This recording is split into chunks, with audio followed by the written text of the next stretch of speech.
बच्चों की आजकल छुट्टियाँ हैं, तो बच्चों को रोज़ कुछ नया चाहिए। बच्चों की फ़रमाइश पर आज मैं बच्चों के लिए डोनट्स बना रही हूँ। डोनट्स बना रहे हैं लेकिन कुछ डिफरेंट तरीके से बना रहे हैं, डिफरेंट मटीरियल से बना रहे हैं। मैंने सोचा क्यों ना अपने प्यारे-प्यारे व्यूअर्स के साथ भी इस रेसिपी को शेयर करूँ। मेरे बच्चे तो बहुत शौक से खाते हैं, आप भी अपने बच्चों को बनाकर खिलाएँ। ये डोनट्स इतने मज़े के बनते हैं कि बच्चे बड़े सभी इनको बहुत शौक से खाते हैं। आप एक दफ़ा उनको बनाकर खिलाएँगे ना, तो आपके बच्चे रोज़ इसी की फ़रमाइश करेंगे। इससे पहले कि रेसिपी शुरू करूँ, वीडियो को लाइक एंड शेयर ज़रूर कर दीजिएगा। चैनल पर अगर नए हैं, अभी तक सब्सक्राइब नहीं किया, तो चैनल को सब्सक्राइब भी कर लें। आपको पता है कि हम रेसिपी शुरू करने से पहले दुरूद पाक पढ़ते हैं, ताकि हमारे घरों में, हमारे खानों में बहुत ज़्यादा बरकतें हों। चलिए हम जल्दी से दुरूद पाक पढ़ लेते हैं। बिस्मिल्लाहिर्रहमानिर्रहीम। अल्लाहुम्मा सल्लि अला सय्यिदना मुहम्मदिन व अला आलिहि व सहबिहि व बारिक वसल्लिम। अस्सलाम वालेकुम। मेरे सब प्यारे व्यूअर्स को आबिस किचन में खुशामदीद। तो व्यूअर्स बिल्कुल भी इंतज़ार नहीं करवाऊँगी। हम बहुत ही मज़ेदार से डोनट्स बनाना शुरू करते हैं। चलिए रेसिपी की तरफ चलते हैं। बिस्मिल्लाहिर्रहमानिर्रहीम। यहाँ पर हम आलू ले रहे हैं। तो व्यूअर्स हम आज बना रहे हैं डोनट्स आलू के साथ। तो यहाँ पे मैंने तकरीबन 600 ग्राम आलू लिए हैं, ठीक है? 2 बड़े आलू थे, उनको इस तरह से मैंने छील कर काट लिया है। काट कर इनको हमने बॉयल करना है, ठीक है? हमने आलू जो है वो छिलके के साथ बॉयल नहीं करने हैं। छिलका हमने उतार लेना है, फिर हमने आलू बॉयल करने हैं। इससे क्या होगा कि आलू का जितना स्टार्च है ना, वो सारा पानी में निकल जाएगा। आलू हमारे बिल्कुल भी चिपचिपे नहीं होते हैं। आलू हमारे बहुत ड्राई से अच्छे से बॉयल होते हैं, ठीक है? अगर हम छिलके के साथ आलू बॉयल करते हैं ना, तो वो अजीब उसमें थोड़ी-सी लेस होती है, हल्का-सा चिपचिपापन होता है। तो हमें यहाँ पे आलू जो है वो इस तरह से ड्राई चाहिए। आलू को हमने बॉयल कर लिया है। बॉयल करके इसको हमने मैश कर लेना है, ठीक है? यहाँ पर मैं आलू मैश कर रही हूँ काँटे के साथ। आप चाहें तो आप जो आलू मैशर होता है ना, उसके साथ भी इसको मैश कर सकते हैं। आलू यहाँ पे फुल बॉयल हो चुके हैं। बहुत अच्छे से ये काँटे के साथ भी जो है ना वो मैश हो रहे हैं। तो मैं इनको फ़ोर्क के साथ ही मैश कर रही हूँ। मैंने आपसे जैसे कहा कि आप पोटैटो मैशर भी यूज़ कर सकते हैं। अच्छी तरह से हमने आलू जो है ना वो मैश करने हैं, ठीक है? इनमें बिल्कुल भी गुठली नहीं होनी चाहिए। तो आप देख रहे हैं मैंने अच्छी तरह से आलू को मैश कर लिया है। बस आपने ये यहाँ पे ध्यान रखना है कि आलू के अंदर गुठलियाँ नहीं होनी चाहिए। आलू आपके अच्छे से बॉयल होने चाहिए और ड्राई भी होने चाहिए, इसमें पानी भी नहीं होना चाहिए, ठीक है? तो यहाँ पे मैंने अच्छी तरह से आलू मैश कर लिए हैं, इसमें कोई भी गुठली नहीं है। आलू यहाँ पर मैंने एक बाउल में डाल दिए हैं ताकि बाकी चीज़ें इसमें शामिल करें और आसानी से इसको हम मिक्स कर सकें। तो यहाँ पर प्याज़ मैंने एक छोटा प्याज़ लिया है, उसे बारीक बिल्कुल चॉप कर लिया है। बारीक काटेंगे और उसका पानी निकाल लेंगे, ठीक है? कपड़े में डाल के निचोड़ लें या हाथ से निचोड़ लें। पानी आपने इसका निचोड़ लेना है, बिल्कुल खुश्क करके प्याज़ इसमें शामिल करेंगे। तो यहाँ पे तकरीबन ये 2 टेबल स्पून के करीब प्याज़ है, ठीक है? यहाँ पे 2 सब्ज़ मिर्चें बारीक काट कर शामिल करेंगे। ये भी आप अपने टेस्ट के मुताबिक कम-ज़्यादा कर सकते हैं। जितना आप तीखा खाते हैं ना, उस हिसाब से आप मिर्च ज़्यादा भी डाल सकते हैं। सब्ज़ धनिया यहाँ पे डाल रही हूँ। फ्रेश बिल्कुल सब्ज़ धनिया है, इससे रंग भी अच्छा आता है और उसकी खुशबू बड़ी अच्छी लगती है। इसमें शामिल करेंगे मसाले, कुटी सुरख मिर्च डाल रही हूँ 1 टीस्पून, पिसी हुई सुरख मिर्च डाल रही हूँ 1 टीस्पून। इसमें शामिल करेंगे साथ ही हम सूखा धनिया कुटा हुआ, मोटा-मोटा डालेंगे, 1 टीस्पून ही डाल रही हूँ, ठीक है? इसमें ज़ीरा भी डाल रही हूँ 1 टीस्पून, भुना हुआ ज़ीरा है खुशबूदार।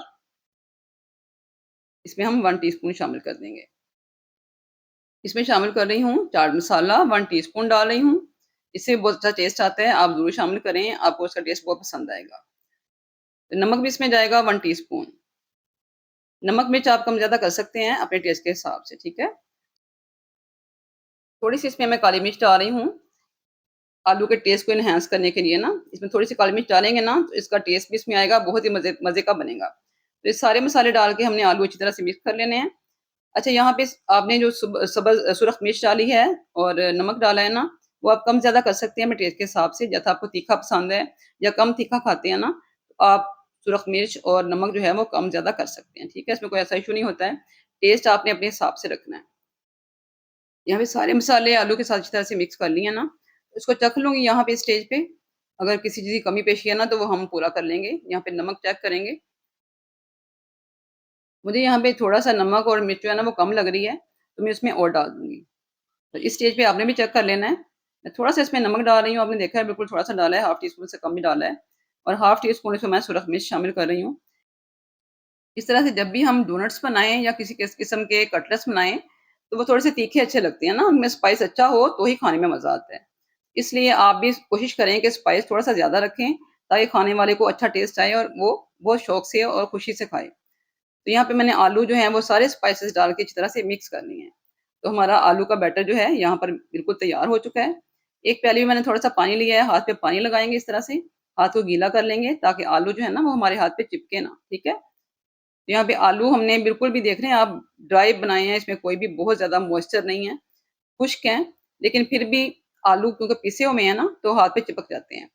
इसलिए यहाँ पे थोड़ा-सा मैंने आलू का बैटर लिया है, उसको गोल बाउल बनाया है, बाउल बना के हाथों के साथ थोड़ा-सा इसको चिपटा करेंगे और एक टिक्की की शक्ल में लेकर आएँगे, ठीक है? जिस तरह से हम टिक्कियाँ बनाते हैं ना, बिल्कुल उसी तरीके से बनाएँगे।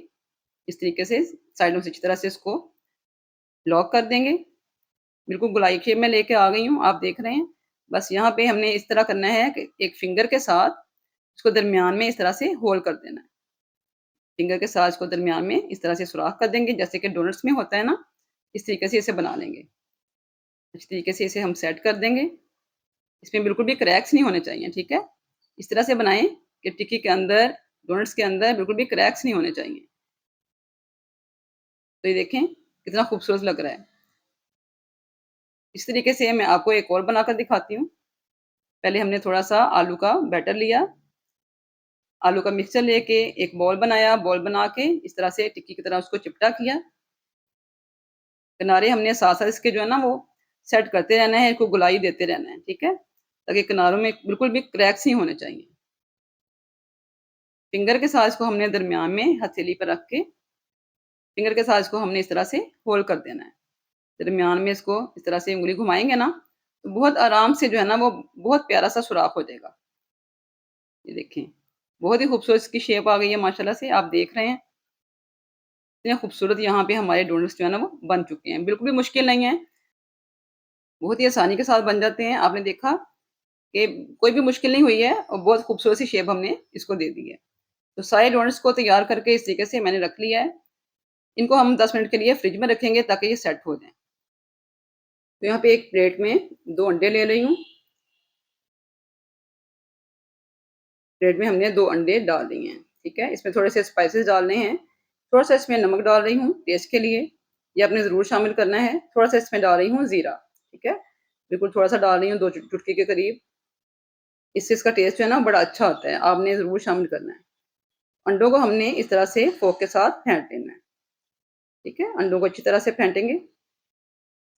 तो व्यूअर्स आज हम आलू के साथ बहुत ही मज़ेदार से डोनट्स बना रहे हैं। तो यहाँ पे 10 मिनट के बाद मैंने फ्रिज से डोनट्स निकाल लिए हैं। गर्मी का मौसम है ना, तो इसलिए मैंने इनको सेट होने के लिए फ्रिज में रखा था। तो यहाँ पर अंडा हमने अच्छी तरह से फेंट लिया है, तो डोनट्स को हमने अंडे में डिप करना है। इस तरह से अच्छे से हमने डिप कर लिया, साथ हमने ब्रेड क्रम्ब्स रखे हुए हैं, ठीक है? तो अंडे में डिप करने के बाद डोनट्स को हम ब्रेड क्रम्ब्स में रखेंगे, ठीक है? ये ब्रेड क्रम्ब्स हैं, आपने एक बाउल में इस तरह से डाल लेने हैं खुले से बर्तन में और इस तरह से आपने अच्छी तरह से इसके ऊपर जो है ना डोनट्स के ऊपर ब्रेड क्रम्ब्स को कोट कर देना है अच्छी तरह से और जो हमने दरमियान में इसका होल बनाया हुआ है ना फिंगर के साथ, तो उसको भी आपने सेट कर देना है। तो ये देख रहे हैं इस तरह से इसकी कोटिंग बहुत अच्छी सी, बहुत प्यारी सी हो जानी है। इसकी शेप देखें, इसका कलर देखें, लुक देखें कितनी अच्छी आ रही है माशाल्लाह से। एक और आपको इस तरह से बनाकर दिखा रही हूँ। पहले हमने इस तरह से डोनट को अंडे में डिप किया, फिर हमने इसको ब्रेड क्रम्ब्स में डाला और इस तरह से ब्रेड क्रम्ब्स के ऊपर अच्छी तरह से लगा देने हैं, ठीक है? तो ब्रेड क्रम्ब्स लगाने से क्या होता है, इसकी शेप बहुत खूबसूरत आती है और ये फ्राई करने में भी ईज़ी हो जाते हैं।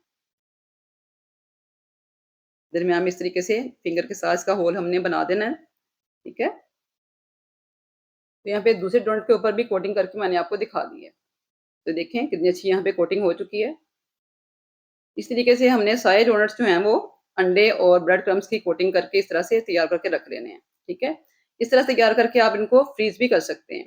तो फ्रीज़ करें, फ्रीज़ करने के बाद जब ये बिल्कुल सेट हो जाएँ, इनको आप किसी भी ज़िप-लॉक बैग में, किसी भी कंटेनर में डालकर रख सकते हैं और जब चाहें निकाल कर इस तरह से फ्राई कर सकते हैं। तो यहाँ पे मैंने ऑयल चूल्हे के ऊपर गर्म होने के लिए रखा हुआ था। मीडियम हीट के ऊपर हमने सारे डोनट्स जो है ना वो फ्राई करने हैं। ऑयल हमारा गर्म होना चाहिए, गर्म ऑयल में हमने डोनट्स डालने हैं, ठंडे ऑयल में नहीं डालने हैं, ठीक है? तो यहाँ पे मीडियम हीट के ऊपर हम इनको फ्राई करेंगे। तो यहाँ पे आलू तो हमारे कुक हैं, हमने सिर्फ़ ऊपर से इसको खूबसूरत सा रंग देना है। 1 से 2 मिनट के लिए इसको हमने मीडियम हीट में इस तरह से फ्राई करना है। जब एक साइड से इस तरह से खूबसूरत से गोल्डन हो जाएँगे, तो इनको हमने पलट देना है और दूसरी साइड से भी हम इस तरीके से इसका खूबसूरत सा गोल्डन कलर आने तक फ्राई करेंगे। तो व्यूअर्स देखा आपने हमने आलू के साथ बहुत ही मज़ेदार से खूबसूरत से डोनट्स तैयार किए हैं। तो ये पोटैटो डोनट्स आप शाम की चाय के साथ भी ले सकते हैं, बच्चों को लंच बॉक्स में भी दे सकते हैं। आपके घर में मेहमान आ जाएँ तो आप मेहमानों के लिए भी इन्हें बना सकते हैं।